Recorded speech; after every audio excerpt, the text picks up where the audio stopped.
Alors, celle-ci, on a dit que c'était la cannelle. Et ça pousse où? Bienvenue dans cette deuxième vidéo de Petite Papy et Grand Goûteur.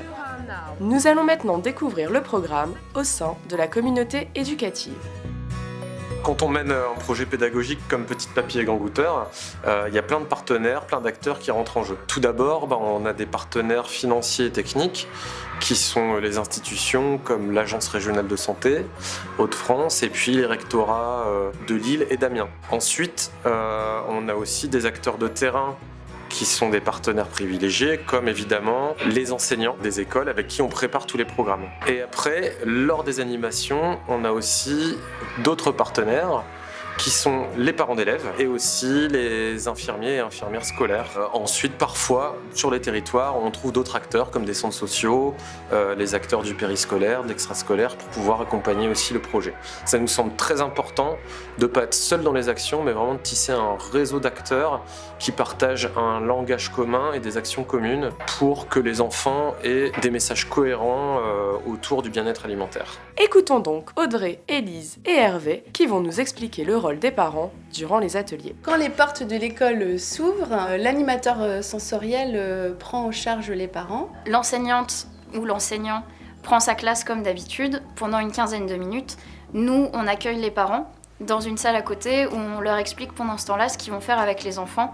Donc on leur explique concrètement ce qu'ils vont faire dans les ateliers créatifs et les ateliers cuisine. L'idée, c'est que les parents lâchent prise et qu'ils arrivent à laisser faire le plus possible les enfants. Ils sont là pour les accompagner, être garants de la sécurité, de l'hygiène et de la bonne ambiance de l'atelier, mais surtout qu'ils ne fassent pas à la place des enfants. On en profite également pour leur partager des messages autour de l'éducation alimentaire, de la néophobie alimentaire, pour qu'ils aient des clés de compréhension.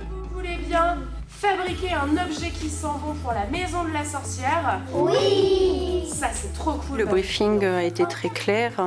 J'ai pas été intimidée parce qu'on vient souvent à l'école, donc on n'a pas eu de soucis pour l'atelier en fait. Pour encadrer les enfants, c'est plus rassurant d'être deux parce qu'on n'a pas toujours les yeux partout en fait.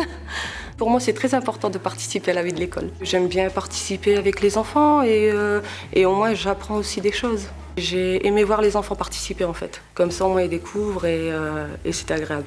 Ça nous permet de voir ce que font nos enfants en fait.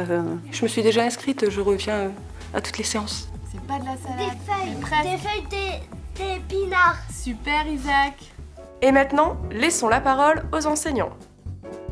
Alors c'était très agréable en tant qu'enseignante de vivre ce projet. Les ateliers étaient encadrés par l'animatrice et les parents, ce qui permettait à l'enseignant d'être totalement libre, de ne pas avoir à encadrer d'ateliers. Ça m'a permis de voir mes élèves différemment. J'ai pu passer d'atelier en atelier pour les observer, leur poser des questions, leur demander moi je n'étais pas sur ton atelier, est-ce que tu peux m'expliquer ce que tu as vécu, ce que tu as fait, pourquoi? C'était intéressant d'être volant sur les ateliers.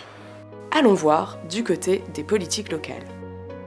La politique d'accompagnement par l'essence du goût sur, par exemple, Petite Papy et Grand Goûteur, nous, ça nous paraît très intéressant parce que ça permet de mobiliser les enfants, mais aussi plus globalement à travers d'autres actions qui pourront être mises en place avec l'association sur une sensibilisation en fait, des consommateurs, j'ai envie de dire, et notamment des enfants dont on peut faire des ambassadeurs après. Donc il y a l'aspect, bien sûr, l'éducation au goût, mais il y a la sensibilisation à la nature, à l'environnement, il y a la question de la convivialité aussi qui est également intéressante. Donc tout ça, c'est des éléments qui sont importants parce que derrière ça permet de former des citoyens qui vont être mobilisés aussi sur les questions d'approvisionnement local, de développement du bio, donc qui finalement répondent à cette politique globale qu'on est en train de mettre en place à l'échelle de l'agglomération. Dans quelle démarche s'inscrit Petite Papy et Grand Goûteur?